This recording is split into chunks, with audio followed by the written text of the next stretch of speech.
แต่ไตไวยสาปารมีธรรมพระมหาเถรานุเถระอุบาสังฆเถระเจ้าภิกขุสงฆ์สามเณรจุตนจุองค์โดยความเคารพขอเจริญสุขเจริญปอนปออกไม่ออกศรัทธานาบุญตินจองห้องวัดจุหนุ่มเท่าใจยิงขอน้อมต้อนรับทุกท่านเข้าสู่รายการมรดกธรรมกำเมืองต่างสถานีวิทยุกระจายเสียงพระพุทธศาสนาแห่งชาติและสังคมคลื่นเพื่อการศึกษาพระพุทธศาสนาและวัฒนธรรมส่งสัญญาณออกอากาศจากสถานีวิทยุวัดฝ่ายหินตำบลสุเทพอำเภอเมืองจังหวัดเชียงใหม่สถานีวิทยุวัดหนองกายตำบลสันปะยางอำเภอแม่แตงจังหวัดเชียงใหม่สถานีวิทยุ CM77 วิทยุอินเทอร์เน็ตล้านนาสถานีวิทยุพระพุทธศาสนาจังหวัดเชียงรายและสถานีวิทยุคลื่นจริยธรรม FM 96 เมกะเฮิรตซ์ดำเนินรายการโดยอาตมภาพพระครูวิสิตศิลาภรณ์เจ้าคณะตำบลประแดดเจ้าอาวาสวัดวังสิงคำตำบลประแดดอำเภอเมืองจังหวัดเชียงใหม่เป็นผู้ดำเนินรายการวันนี้ต้องขอสุมาภัยญาติธรรมญาติโยมที่ท่าพอท่าฟังต่างเฟซบุ๊กเฟซไลน์เนอะแต่ว่าบ่ได้ชาร์จแบตเตอรี่สักกำมาเปิดพ่อมาเจ้าแบตเตอรี่เหลือ10 ปลายมันมาตันมันลิงไปบ่ได้แต่ใดก็จะหมดเพราะนั้นวันนี้ก็ฟังกันต่างวิทยุต่างเฟซบ่ได้ลิงวันนี้แบตเตอรี่หมดลืมชาร์จแต่ว่านี่วันค่ำแต่ว่าตั้งแต่เจ้า ตื่นมาตีที่ไป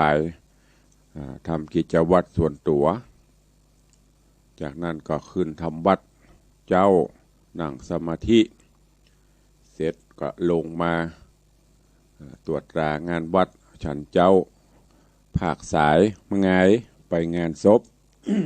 จบที่บ้านศรัทธาวัดวังสีคำถึงกระทั่งเสร็จพิธีเปิ่นก็ถวายเข้ากล่องกลับมาฉันวัดฉันเสร็จก็ขึ้นดอยสุเทพวัดพระธาตุเจ้าดอยสุเทพงานสมโภชพระบรมธาตุเจ้าดอยสุเทพในเมตตาบารมีพระเดชพระคุณหลวงพ่อเปิ่นสมโภชพระธาตุเจ้าเจดีย์ หรือว่าองค์พระบรมธาตุเจ้าเจดีย์ของวัดพระธาตุเจ้าดอยสุเทพที่ได้ทำการปิดทองแล้วก็ยกฉัตรทองคำหุ้มปรียอดทองคำใหม่หมดเสร็จปริปุณณังยกขึ้นประดิษฐานเรียบร้อยแต่ว่าก็มีแล้วก็เพิ่นจะมีการสมโภช10 วัน 10 คืนก็10 วัน 10 คืนไปแต่ว่าก็ขึ้นไปฉันเพลเสร็จขึ้นเสร็จพิธีแล้วก็ลงมา แผ่วัดแต่ว่านี่4 โมงปลาย5 โมง5 โมงปลายอาบน้ำอาบท่าส่งน้ำส่งท่าเสร็จทำวัดสวดมนต์ต่อจนถึงทุ่มปลายลวดเข้าห้องพระบรรทมสลบเมือดรับมาสะดุ้งตื่นทำกรรมตี 2 ปลายบรับให้เหมาะ ก็มามิ่งรับใกล้จะแจ้งเนี่ยปวดเนื้อปวดตัวเกือบบรรลุกันเนอะก็คือแต่ว่าก็ไม่ได้จัดสักกรรมวันนี้ก็ปฏิบัติงานต่อเสียงอาจจะบ่ค่อยเปล่งใสไว้เนี้ยเนอะหลายๆอย่างเนี่ยมันคนเท่าชะเลเกชลาสังขารธรรมมาหลงลืมเปิดตั้งแต่ว่าหลังจากถ่ายทอดต่างไลฟ์สดเสร็จก็ไม่ได้ปิดเครื่องเปิดละไว้มาเจ้านี่มาเปิดพอกำลังจะ ไล่แบตเตอรี่หมดนั่นก็ขอสุมาด้วยลุกเนอะไผ่ยังลุกเตือก็ลุกกันได้ละเนอะลุกมาได้แล้ว6 โมงปลายแล้วแสงเงินแสงทองจับขอบฟ้าแล้ว ลุงอรุณวันใหม่มาถึงแล้วแล้วก็อยู่ในช่วงของการบาดภาวะอยู่ภาวะอย่างตุลุงภาวะโรคภัยไข้เจ็บนะแต่ว่านั่งรถไปตัวเอาไปเลี้ยงไม่เลี้ยงไปตัวแต่พระครูวัดป่าป้าไปเด็กก็อู้กันไปสู่ต่างเกิดไปขึ้นมาก็กลัวลำกับบดีบกลัวกับบดีทำไปเดียวกับมันแวดงอนทางนี้แล้วเนอะแวดไปกับแวดมานักขึ้นเสพข่าวนักลำไปเนอะก็เป็นวิตกกังวลบ่พ่อศึกษาบ่พ่อติดตามเนอะกับบดีบ่ฮู้ข่าวสารหาเหมาะก็เอากลางอย่างที่เตะทำของพอวันก่อนเนอะพยายามเขาก็บ่ต้องประมาทไอ้โรคกลัวโรคหวาดผวานี่มันมีหมดเดี๋ยวนี้คัตเตอร์ลงตีคัตเตอร์ใหม่ของทางฝ่ายตู้เจ้าพระเนนกับละปูนเนาะ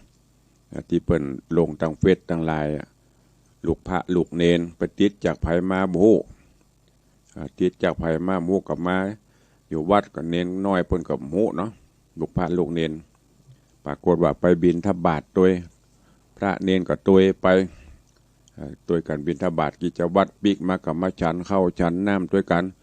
ปะเวแม่มอนเอาอาหารเพนอย่างมาส่งแฮมติดกันเป็นอีลุงตุงนังแต่มันจะติดนักติดน้อยหมัวเปิ่นกำลังตรวจพอตรวจเชื้อตรวจหาเชื้อไปโรงเรียนแฮมอย่าไปเข้าโรงเรียนในห้องเรียนด้วยกันอย่ามันก็ได้ตรวจเนี่ยเพราะว่าไฟลามทุ่งเป็นใยแมงมุมไปหมดแล้วก็คัตเตอร์ไม่แฮมไม่กระตั้งอะไรอย่างแม่ริมก็มีแล้วก็มาตั้งหางดงนี่ฟาร์มไก่โอ้น่ากลัวเนอะก็ยังว่านั่นนะไม่กลัวก็น่ากลัวล่ำก็บดีตั้งกรุงเทพก็ลามเขาวัดเขาวามดเดี๋ยวนี้พระเจ้าประสงค์วันก่อนก็พระเดชพระคุณท่านเจ้าคุณพระราชอย่างก็ลืมชื่อไปละเป็นผู้ช่วยเป็นพระเถระผู้ใหญ่80 ป่ายแล้วก็มรณภาพด้วยโควิดแล้วประเด็นนี้ก็โรงเรียนพระปริยัติธรรมโรงเรียนพระปริยัติธรรมโรงเรียนพระเนนที่ไปเรียนลูกพระลูกเนนไปเรียนกันพอมันติดคนลามพุ่งประเด็น200-300โอ้เนาะก็มันอย่างที่ได้บอกอันอย่างจะเกิดมันเกิดขึ้นมันแล้วก็ลำบากก็ค่อยๆป้องกันกันเนอะก็ ขอให้ทุกท่านฝ่าฟันช่วยกันฝ่าฟันปัญหานี้ไปตลอดรอดฝั่งเราจะไปรอดฝั่งพร้อมกันเอาละอูนักก็เครียดไม่ใช่เครียดเนี่ยวิตกขังบนอูนักก็กึดนักกลัวนักจะทาจะกลัวให้มะต้องไปกลัวอย่างมันป้องกันไปหากแม้นป้องกันสุดความสามารถมันจะเกิดอะไรจะเกิดมันก็เกิดอันเนี้ยมาตัดใจกูก็ไม่ได้ไปไหนกูก็รักษาเต็มตัวแล้วมันจะเป็นก็เจ้าเต้ยเนาะเอาละวันนี้ก็มาฟังกันต่อในเรื่องของนางมโนราปิ่นแก้ววันนี้จะขึ้นผูกที่8วันก่อนนั้นผูกที่7จบไปละเมื่อกี้หน้าเฟซดันจันทร์พระครูพิมพ์หน้าอันผูกที่7ผูกตอน2จะเป็นผูกท่วนที่8ตอนที่1มโนราปิ่นแก้วมาถึงย่างตอนที่พรานปุตตกะได้เอานาคบวงบาทกองเอามโนราเพื่อที่จะถวายไปถวายพระเจ้าพญาสุทนะปบ้านปเมืองแล้วก็ย้อนกล่าวถึงตั้งแม่ของมโนราก็หลังจากที่ลูกคนล่าหายไปก็ขึ้นฮอดขึ้นเติงหาขอลาสามีกาเพื่อจะไปตัวติดตามพ่อเสาะหาลูกเนี่ยน้ำใจของพ่อของแม่อยู่บ่ได้กินบล้ำคือเติงหาลูกอยู่ตัวกันเตือนวันหนึ่งปัดพรากห่างกันไปพ่อพญาก็ตามใจแม่มันกะ ก็เลยอนุญาตให้แม่ของนางมโนราไปเสาะย้อนกล่าวถึงมโนราหลังจากที่พรานปุตตกะเอานอกนาคบ่วงบาทก้องแล้วก็นำปลาไปจะเอาไปถวายพ่อพญาสุทนะระหว่างตั้งที่ใกล้จะถึงนักแกะมโนราก็บอกว่าโอ้พ่อพรานเฮยยินดูเขาเตอะขอได้เมตตาถอดหรือว่าปลดปล่อยนะครับบ่วงบาทนี้ออกพอจะได้เฮาก็เหมือนลูกไก่อยู่ในกำมือตั้นจะบีบก็ตายจะคลายก็หอดไปไหนตึงมาได้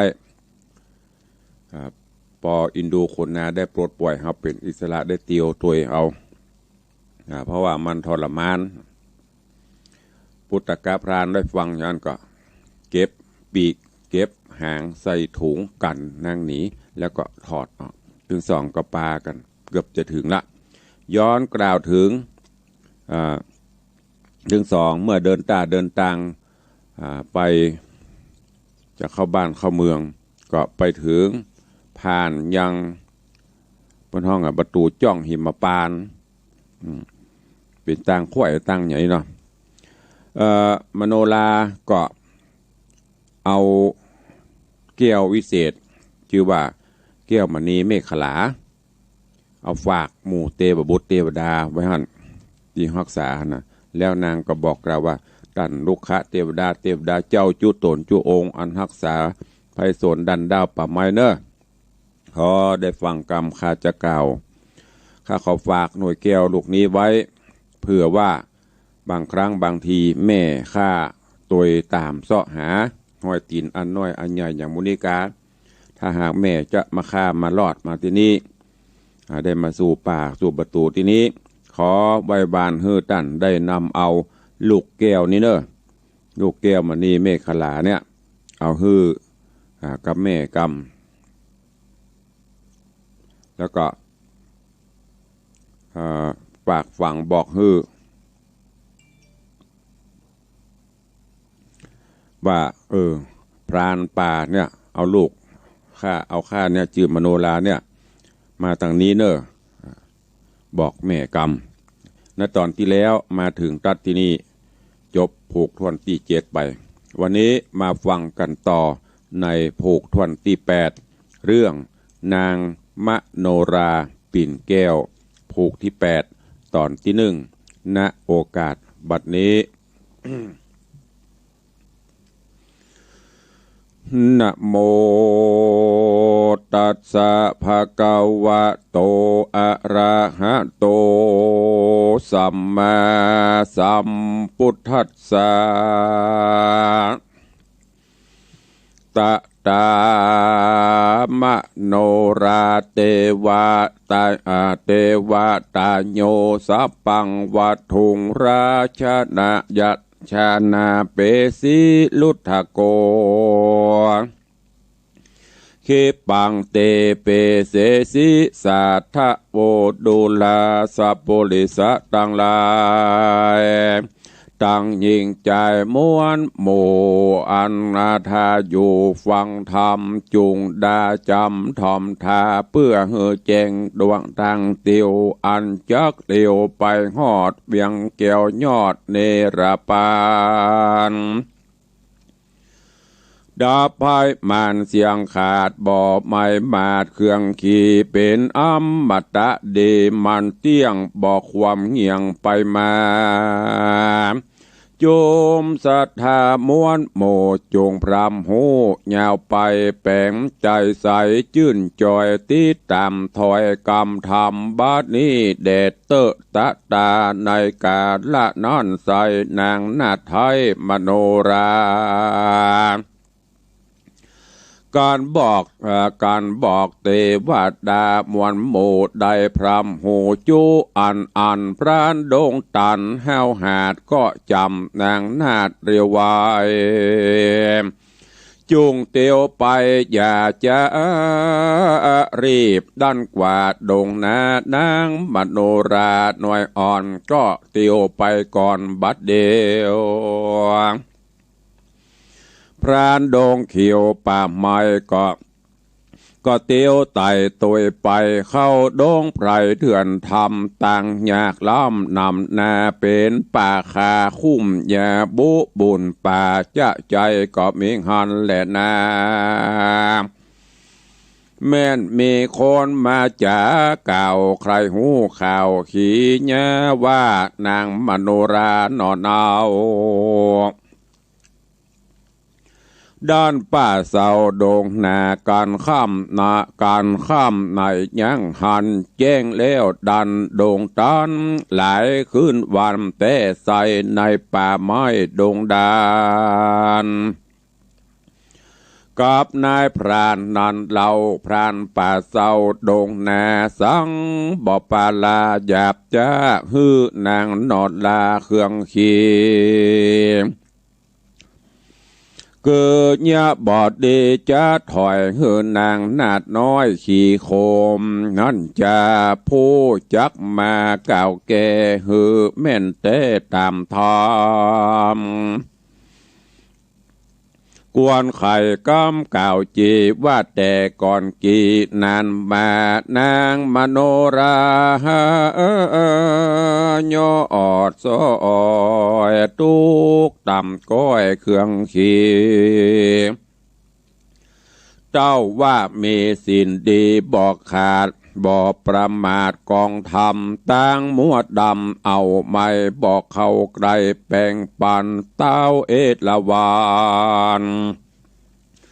ตนองค์อาจเกิดดาวราชอินตาหันนางมโนรานั้นสายมีศีลไว้กับตัวบ่เมามัวหยาบจ้าตนเจ้าฟ้าเมืองสวรรค์ใครหูหันแต่เล่ากัน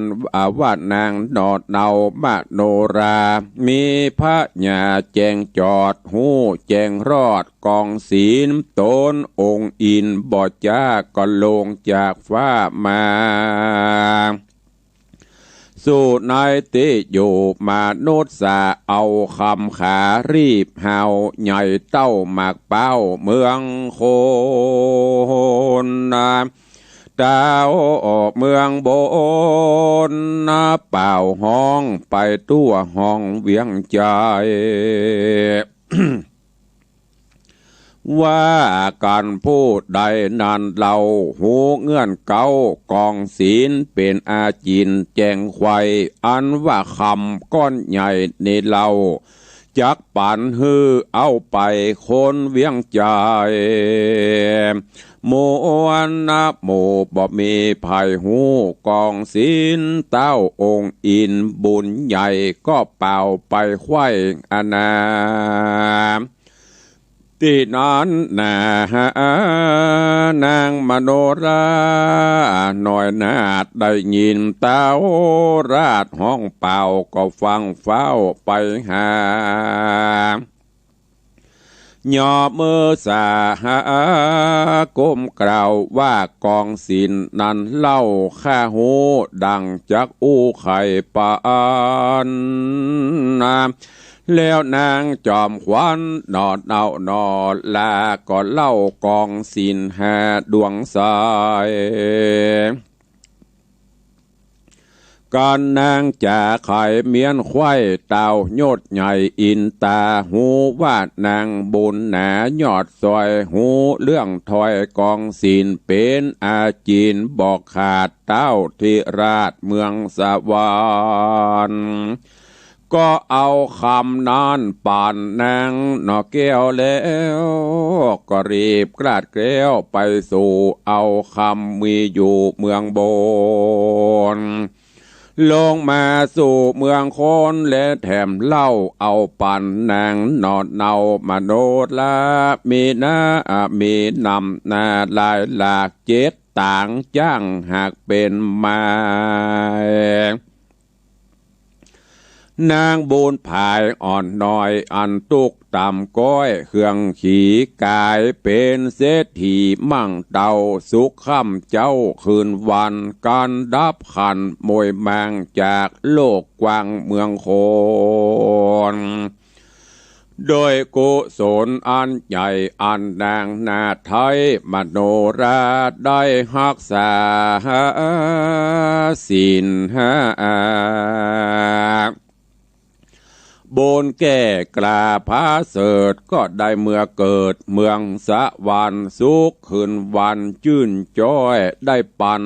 500 ขวบปีกำนางมีบอกขาดกันกล้อยกลาดดับขานจากสวรรค์เตดต้องได้มาเกิดห้องอยู่เมืองคนมีตัวตนบ่เศร้าชื่อนางนอดเนามโนราปราณดงนาป่าไม้ป่านางนาไทยบุญภายไปถวายเต้าเจ้าบุญบ่เศร้าสุทธนะกุมมารยามดันดงดันป่ากวางพรานบ่อ้างราวีเฮือนางบุญมีไม่เอาก็ย้อนบุญเก่าสร้างไว้ยามโตใครเครื่องกาพรานดงนาหนุ่มเนาบ่มุพรานดงนาหนุ่มนาบ่หยาบจ้าทารนฮื้อนางตามมนอ่อนน้อยได้ตำก้อยเครื่องเคียงโดยเตจะสินดีเลิศแล้วจริงกลาดแกล้วอนตะรายนอนและนาภิกขเวดูราภิกขุตังลายโตโอนนาเป็นสายอริยะเจ้าทุกคำเจ้าปั้มเป่งธรรมอันว่าบาปกรรมนั้นใส่ภัยสร้างไว้กับตนการบาปบนตอบใส่จักได้ให้เครื่องขี่ส่วนกระทำดีนั้นเล่าอันคนหนุ่มเท่าปั้มเป่งมาย่อมจักป่าปนจากต่างตุกยากจุประการศรัทธาหารมวลหมู่อันอยู่ฝ่าอังธรรมจุงจักจำชื่อใบแล้วแกะก้อนไก่ขันนิงเอาแดดเตอโสรุทธโกอันว่าพรานป่าปุตตะกาการป่านางบุญนานอนเนาดันป่าเศร้าดงไพรการรอดค่ำในยังหันแจ้งแล้วก็ดันเตียวตางดังโด่งขวางหญ้าแก่เป็นหินเป็นแห่คมจาเป็นป่าคาคุ้มหญ้าล่างตีเป็นตาวังทานนายหิมมาป่านาป่าใหญ่คนไปบอกไว้เถิงทองลางตีเป็นน้องใหญ่กว้างมีสัตว์อยู่สร้างนานาปุตตะกาพรานป่าป่านางนอดลาภายพานลัดดงตานจะใจเก็บลูกไม้ผ่านลามีนำนาเถื่อนทองกินเลี้ยงต้องเตียวต่างนกโดงขวางห้องเศร้าสะนันดาวโดงดำฟังเป็นกรรมจะเจียวว่าสองแขกเกวเตียวมานางมโนราก็มายิ้มแย้มงามเหมือนแต้มเป็นแป้งเอาโจมหมูนกป่าห้องเอิ้นกว่าหากันพรานดงตันนันเล่าและนางนอนเนามโนราบ่หอนหูกำจ๋ามันใดเต้าด้านป่าไม้ดงไพรตามกำในจาดก่อนมาไล่ตอนราวีเป็นตุกขีดหลายแหล่น้ำตาแผ่ลำไหลเต้าโอดสาใจไว้มันติวสดดันพันพายได้เดือนไปเป็นหมอกก็โพดออกโด่งนา รอดสีมาแห่งเต้าภาพแผ่นดาวอุตละนะก็มีหันเล็ดนา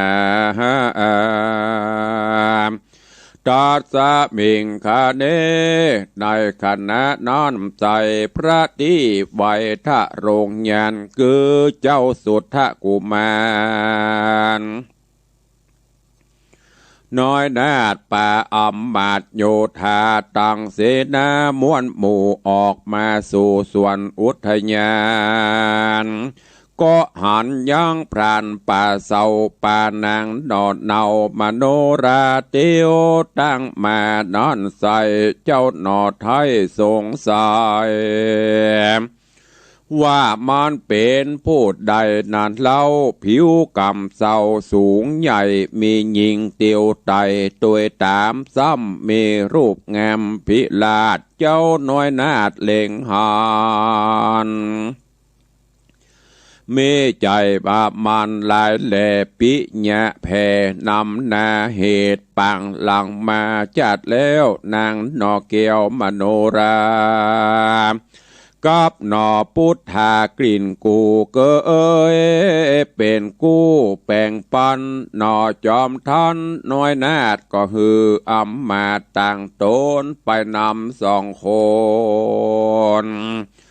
มาสู้ในที่อยู่บัดเดียวอำมาตย์เร็วรีบหาวไปจากเก่าไข่กำพรานดงดำขวาดหูก็ปานางกินกูมโนรา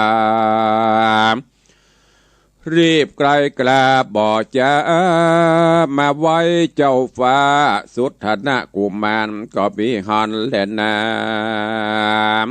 เมื่อนอนนอพุทธายอดซอยก็กล่าวถ้อยกำงามถามพรานดงรามป่าเศร้าว่าดูราเจ้าหนุ่มเนาแดนไกลเจ้าอยู่แดนใดนั่นใสมี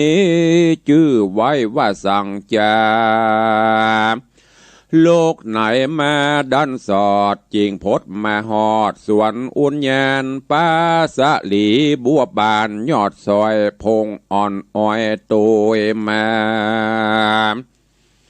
ประสงค์ได้จะจุงกล่าวเฮอหูข่าวตามมีพรานดงรีหาวหาดก็โอกาสทุนสาไข่ขีดยาบอกเล่าตั้งแต่เก่าสุดไปโดยปริยายหลายแหล่บ่เว้นเว่บทใดแล้วจะคอยต่อถอยว่าข้าป่านางนาดน้อยหนุ่มน่าเอาย้อนหมายใจแต่เก่าหัวตีว่าจักเอานางบุญมีนอนลางามเงื่อนฟ้ามโนรามาทวาตนราชาต้านเต้าภาพแผ่นดาวปุรีเพื่อเป็นมเหสีเอกอ่างได้สืบสร้างอุตละนากรและนาตังสุตวาในกาละนอนใสพระที่ไวทะโรงยานได้ยินพรานหนุ่มเนามาบอกเล่าใครปันก็มีใจมันโจมจืนปีติตื่นยินดีก็ใครว่าตีโอกาสฮืออ้ำมาต่างตารีบนำมาบ่จะยังเครื่องงาลายแสง คือก้อนคำแดงลายแหล่แล้วยื่นต้อนแผ่หย่อปันเป็นรางวัลมากเต้าแก่พรานป่าเศร้าพุทธกาส่วนพรานดงหน้านอนใสเกิดก่อนลาเต้าไทยขึ้นสู่ในที่อยู่แห่งตนก็มีหันเล็ดนามือเอื้อนอนเจ้าสุด ทกุมารกับปากันว่าพรานดงดานป่าไม้ป่านางนาไทยมโนราผูกงามโปตาเหมือนแต้มสองฝ่ายแก้มมีหวานมาย่อปั่นโอกาสเจ้าน้อยนาดปุถธาก็ฮือนางมโนรานอนเนาอาบน้ำเล่าคัดเสีแล้วนุ่งผ้าดีพื้นใหม่เอาแมวใส่สองแขนนิ้วใส่แหวนทำรงประดับองค์บ่จากามดังนางฟ้าเทวดาเฮือนางเศร้าสายังอยู่ที่ในแก้วกูอุญญาณแล้วหนอทะโรงยานหน่อยนาดก็ฮืออำมาตย์เตรียมใจน้ำสานไปบอกกล่าวซึ่งท่านเต่าปิตาตั้งมารดาแม่เจ้าอันอยู่เฝ้าปุรีสองบุญมีพ่อแม่ก็มีใจแผ่เจยบานก่อนอ่านลายสารเมียนควายเต้าโยดใหญ่อาติจะวงศาก็ไข่ขี้แย่โอกาสเรียกอำมาตย์เตรียมใจจางเสนาในแก้วแกว่นมาอยู่จางเสนาในแกว่นใจเฮอมาอยู่ไกลองค์คำ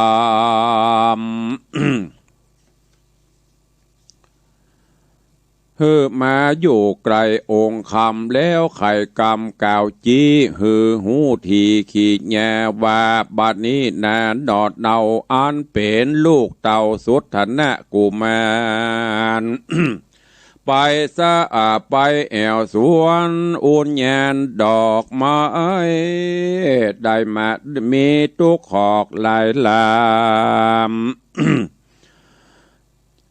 จากปาดนางงามอ่อนน้อยอันมาเป็นกู้หอยอยู่สวัสดีไปนาดลือตัวฟ้าแดนไก่เห่าควันไปฮับตอนเจ้าน้อยอ่อนบุญนาเหตุนั้นนาอย่าจะก็เพื่อเหตุนั้นนาอย่าจะกวนพร้อมนาเปียงกันรีบภายพันเพียวกวาดยังภาษาพังกาตกแดงดาไว้ทาอย่าได้จ้าบัดเดียวแล้วรีบเร็วแต่งหางประดับจังมงคลตั้งรีปนมวลหมู่เฮอพร้อมอยู่จูอันแล้วไข่ปันบอกกล่าวเฮือหูข่าวเหนียวไปเฮือเจ้าไตน้อยใหญ่หูแจงควายตามมีก็มีหันและนาการเต้าปุรีกล่าวแล้วอำมาตย์เกี่ยวต่างตาตั้งเสนาหนุ่มเท่าก็ไว้เต้าเจ้าหอจานแล้วปากันบ่จากระตำตั้งเจ้าฟ้าจากใครดังเจ้าฟ้าจากใครรีบเรียวไวเป่าห้องไปตัวห้องราชธานีเจ้าปุรีม้วนหมู่การพร้อมอยู่ขี่แง่ก็เอากันมาแต่งห่างเฮือกู้อย่างบัวระมวนการกาละกวนมาไข่อำมาตย์ใหญ่ปโรหิตาก็นำโยธาม้วนหมู่ออกไปสู่เวียงใจเพื่อจักไปฮับตอนเจ้าน้อยอ่อนสุดธนะกุมารปานางนงครานดอดลางามเงื่อนฟ้ามโนรามาเป็นเจ้าหญ้าห่วมสร้างหือเมืองกว้างเรืองไรเสนาในหนุ่มเท่ามีมากเต่าเป็นแสนเต็มตัวแดนปากกวางจุมมาจ้างเป็นแถวไรเรียงแนวสูดพอล้อเกวียนต่อยายยายเต เตียวกันไปเป็นตาก็ไปรอดกว่าส่วนอุญญาณปุโรหิตาจารย์ผู้ใหญ่ก็ปาปนไพร่ทั้งหลายไปถวายขาบใบเจ้าหนอไทยบุญนะได้ไข่ขี้ญาเล่าเก้าบอกเจ้าหนอเนาตามมีว่าเจ้าปุรีโยดอาจได้โอกาสจะไขฮือโยธาในหนุ่มเทามาตอนฮับเจ้าไปสู่ในที่อยู่ปุรีจ้างนางบุญมียอดซอยเพื่อกู้หวยจายาก็มีหั่นแหละนานิธิตังขีญาสังวันนาวิเศษจาห้องเหตุธรรมเทศนานางมโนราปิ่นแก้วผูกท่วน8ตอนที่1ก็บังโก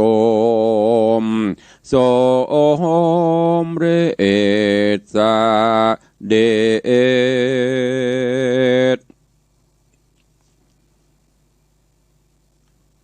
วันนี้ก็ได้สดับรับฟังพระธรรมเทศนานางมโนราปิ่นแก้วก็จบไปแห่มตอน1ขึ้นมาสู่นางผูกทวนที่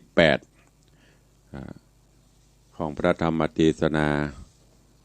ซึ่งในตอนนี้มโนรากับสุทธนะกับปุตตกาก็ดันโดนป่าไม้ไผ่สนไปจนกระทั่งไปถึงบ้านถึงเมืองละซึ่งหลังจากที่ระหว่างทางมโนราก็ได้ฝากแก้ว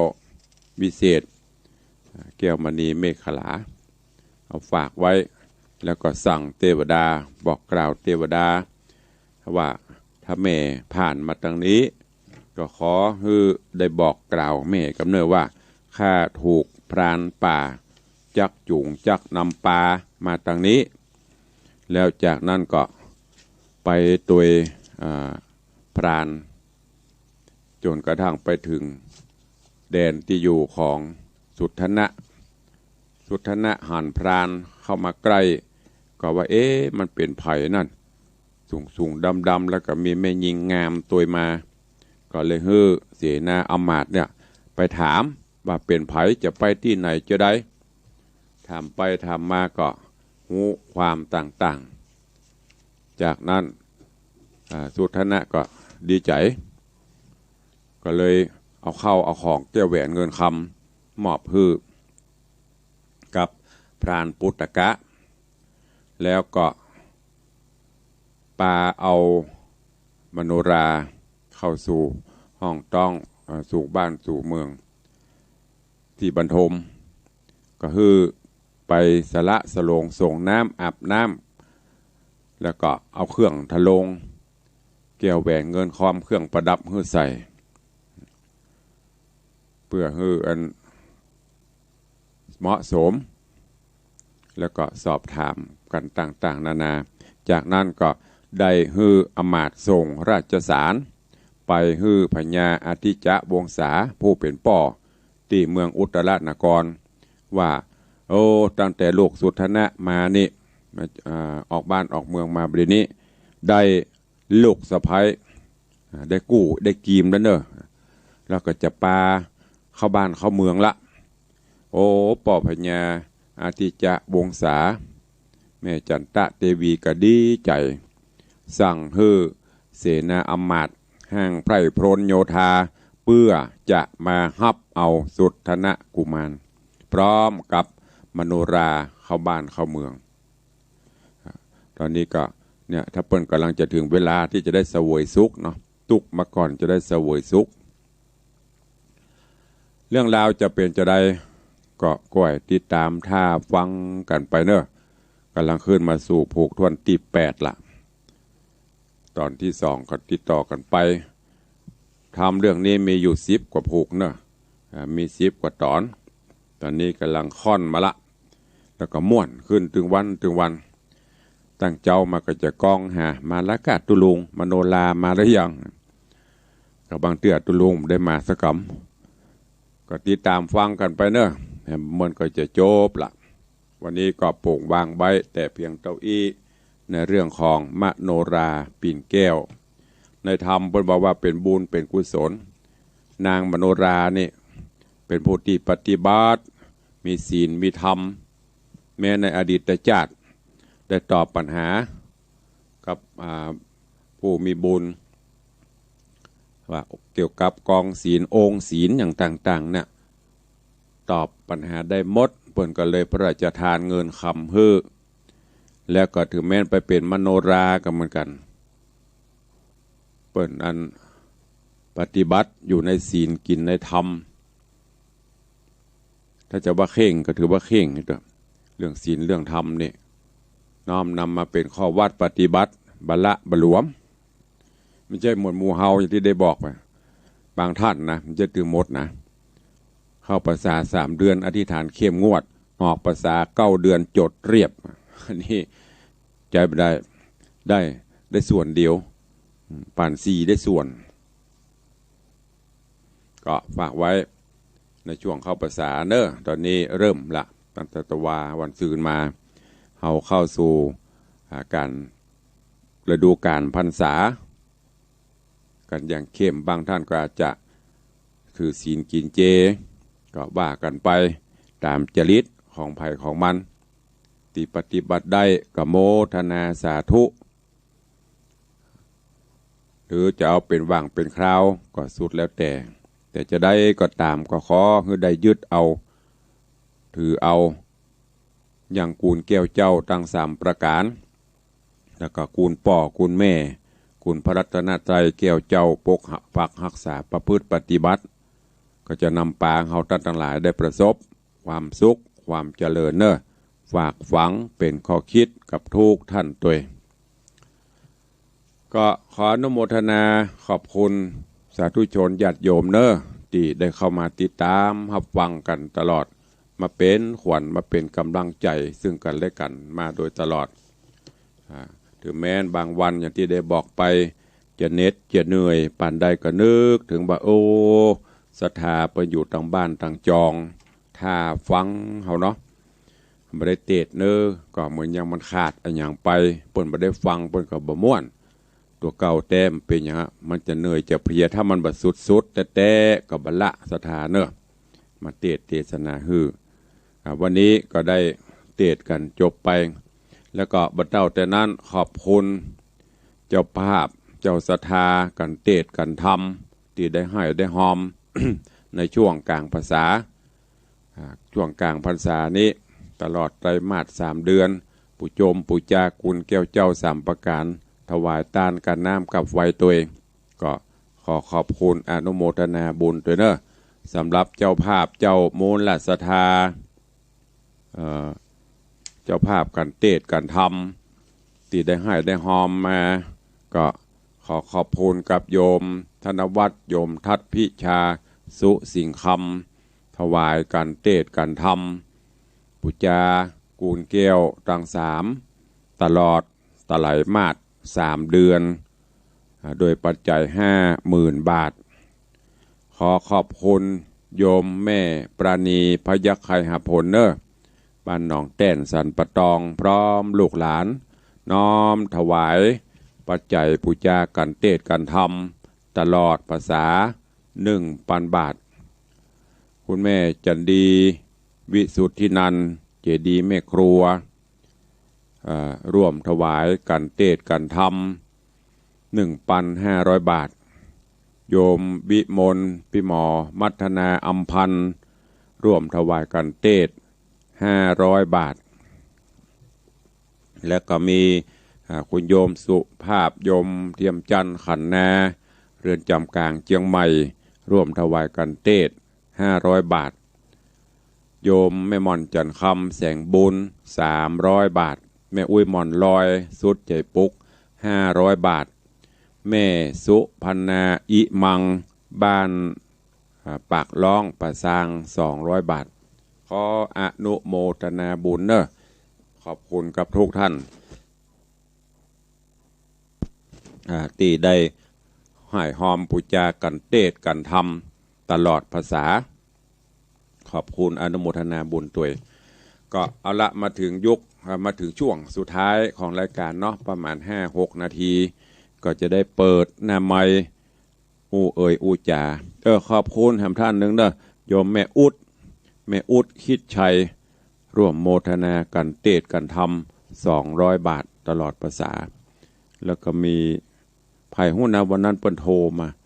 เมาเซียวกันเล่นลืมจื่อเปิ้นบ่ได้อนิสกรรมก็อนุโมทนาเนอะเจริญปอนปเลี้ยงว่าครูบาท่านเจ้าทั้งหลายวัดสาครูบาครูพิสิทธิ์ศิลาพรเนอวันนี้มาได้ไรทอดมาได้อันนี้นอกมาได้ไล่สักคำนอกเกือบบรรลุอ่ะเกือบบรรลุแม่ปานีมันว่าตู้วิตู้วิมันจะขี้ลืมนะเราว่าตีลืมหน้าตีลืมหลังว่ามันฝังแล้วไปงานหนักโอ้แม่ปานีเพิ่นมาเพิ่นอิ่มมาไปกู้วันพระก็ดีเนาะ2 วันพระเที่ยวไหนมาก็ดีเนาะแม่ปานีเนาะไปอิ่มทีนึงลูกบ่เฮามาละอย่างอันตรายเป็นยังเริ่มมาได้หลวงได้หลายใส่แมสได้ยังเป็นยังนะครับโอ้เป็นตัวปึ้งที่ได้จุพระราชโดยสุเทพนี่โอ้เปลี่ยนหน้าบุญวาสนาเลยไปเจอท่านพระครูแต่ว่าเป็นปิดทองโอ้ไงแต่ว่าสิ่งคำเมากันนึกว่าเป็นคำเป็นหมดแล้วโอ้ยมาการด้วยราชโดยสุเทพก็คือคนโต100 กิโลห้องเก้าบาทห้องเปิ้นเป็นเปิ้ลห้องเปิ้ลจะเป็นปันกว่ากิโลเป็นปันเนอะสาธุเนอะอนุโมทนาเพิ่งกำลังใจวันนี้ว่างอยู่ป่ะครับนี่หยังอยู่กะวันนี้จะเข้าไปหาจะน่าจะเอาไปถวายที่จะเอาติดอันน่ะเพดานติดอันน่ะได้อยู่เพื่อจะได้อันผลครัวที่จะเตรียมกระพงใหม่บูรณะเนาะอยู่บุญกับปะกันแล้วจะเข้ามากี่โมงบ่ายปะกะมาต้องมาต่อนะครับสาธุไว้สาครับไว้สากำลังใจครับโอ้เป็นนาบุญมหารัตนะแต่ว่ากันไปว่าโอ้อันนกพิราบปราบนกกะเก๋นักเขาบอกว่าบ้านบ้าวัดในวัดนี่เปิดปิดทองพระเจ้าไอ้นกอันเนี้ยนกจิ๊บนะบินเข้ากับบินออกตัวเต้าเป็นอย่างเขานะพระธรรมเขียมที่แปลงหางไม่เห็นเนาะพวงระยะบนหัวพระเจ้าปะแปลงมันแปลงก็โยมมาลงแปลงก็ลงกับแปลงติ๊กมันอยู่ดีก็ดีเนาะสุมาเตะขี่ลงมาแต่บนหัวพระเจ้าบนบ่าไปฮอดขึ้นไปทางบนอาคารอันนี้กับนกกะเก๋นกขี้ค้านนั่นนะพอใจบรรยากาศค้างอยู่ฮือนะมันเมื่อยมันเริ่มแปลงบ้านแปลงจองมันขี่มันอยู่ดีก็ดีเนาะขี่เบอเฮียปดถ้าได้ขึ้นไปบนกรรมไปเสาะขี้เพียวขี้ไปใจไปเสาะนะไปแซะขี้มันออกได้กำกระสอบ2 กระสอบไม่ใช่ขี้โม้นะตัวลงว่าเลยไปเจือเรามาช่วยสักกำเดียวพอเราแบกลูกจัน3บนลงมาดัดฟ้าปะก็เลยกันตึงเปลี่ยงว่าใครติดใครแปลงอันอย่างก็ตาข่ายรอบล้อมจันที่3ของอาคารอเนกประสงค์อาคารบูญนั่นน่ะไปที่เคยมาก็เลยจะติดตาข่ายแล้วก็ตกแต่งจะใช้งบประมาณสัก200,000การตัวพเลียงตะวาพเลียงว่าเดี๋ยวก่อนกี่บนตอบมาก็คงจะได้แปลงด้วยขอบคุณตัวเอาแม่ปณีว่าจะได้ฮัลโหลว่าท่านขึ้นไปบนพระธาตุเนาะเราบอกขึ้นไปบนพระธาตุหรอพระธาตุอยู่ห่างกันไปถึงรูปมันไม่ได้ไปถึงตีนพระธาตุไปถึงศาลาบาทนั่นกันไม่ได้ขึ้นไปบนพระธาตุมันสูงขึ้นไปได้ขึ้นไป ว่าแต่เจ้าไปวัดได้กะขึ้นพระธาตุขึ้นไปได้งามกะเจ้างามโอ้ยเดี๋ยวแม่ก็ดีใจได้หอมตัวได้หอมตัวเปิ้นละนี่ได้หอมตะวาดิพ่อปลแล้วอ่ะเกิดปเลี้ยงกับหอมตะวาอ๋อปเลี้ยงไปตัวเนาะคนนโมทนาบุญตัวไปพอตะวาเหลืองเพื่อกันแล้วเพื่อกับไปกันอยู่โลโดยเฉพาะนะถ้ากลัวแล้วก็ไม่ได้ไปไหนละยังไม่หรอกให้ไปแต่คนขับรถก็มาไปได้เพื่อแต่โดนเบรกไอ้ยาน้ำมันหอนนะวิเนี่ยปนหน้าใกล้ที่วิทยุอ่ะอันนี้มันเปลี่ยนอันเก่ามันรู้ว่ามันวิอ่ะโดนได้ยินนะวิทยุตัวอ่ะดีวิทยุด้วยกันเงียบแล้วเจ้าเงียบอันนี้วิทนี่อันนี้เครื่องของลูกเพราะว่าอันเก่ามันรู้จะได้ไปซื้อใหม่ซื้อใหม่อ่ะหน้าเจ้าลงหนองให้อ่ะสาธุอนุโมทนาบุญรักษาพอเลี้ยงประวานจินหนึ่งประไทยลำหน่อยอ่ะประไทยลำก็น่ากะจินแนบจินหนึ่งกับเพิ่นว่าทำมาก๋วยเตี๋ยวประจังถามแล้วพ่อจะมาฮื้อเตี๋ยจินหนึ่งเตี๋ยบอกไปบอกนักบ่ได้ก็เด็กคนนั้นก็อย่ามาฮื้อบ่ได้บอกมักอันอย่างบ่ได้ก็ได้ยินไม้โลบอกละอีมักกูอย่างนี่ก็เมืองแต่ก็ได้กินกับเมืองอ่ะกะสาธุแม่สีนวลเข้ามาลั่นเจริญปอนตีเนอสาธุเจริญปอน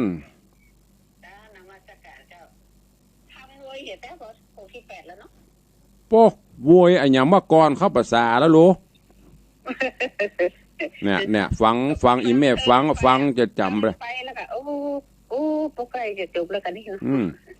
วันละเกินขนาดผูก2 วันกับมันเตะตึงวันจะแม่เตะตึงวันมันจะเหมือนฟังต่อไปเนาะฟังต่อไปสาธุอนุโมทนามันเอาเตะตึงวันโยมฟังม่วนไปจนประเพลินตุลุงก็เอาขาแม่ไม่ได้มันจะจบเอายังไปจบเต้าประเดียวเขานั่งไปเจ็บหลังเจ็บเอวเนอะโยมเผยอันไม่ได้ฟังโยมค่ะตุลุงเตะเนี่ยตุลุงนั่งอยู่ที่เก่านี่เป็นชั่วโมงเนี่ยอะไรเนาะไปกับม่วนไปเวลาล่วงเลยวันนี้ขอบคุณอนุโมทนาบุญกับทุกท่านเนอะอยู่ดีมีสุขบุญรักษาเหมือนกันคู่คนบุญรักษาเทวดาคุ้มครองเด้อจัตตาโลธรรมาบุตันติอายุวันโนสุขังปะลัง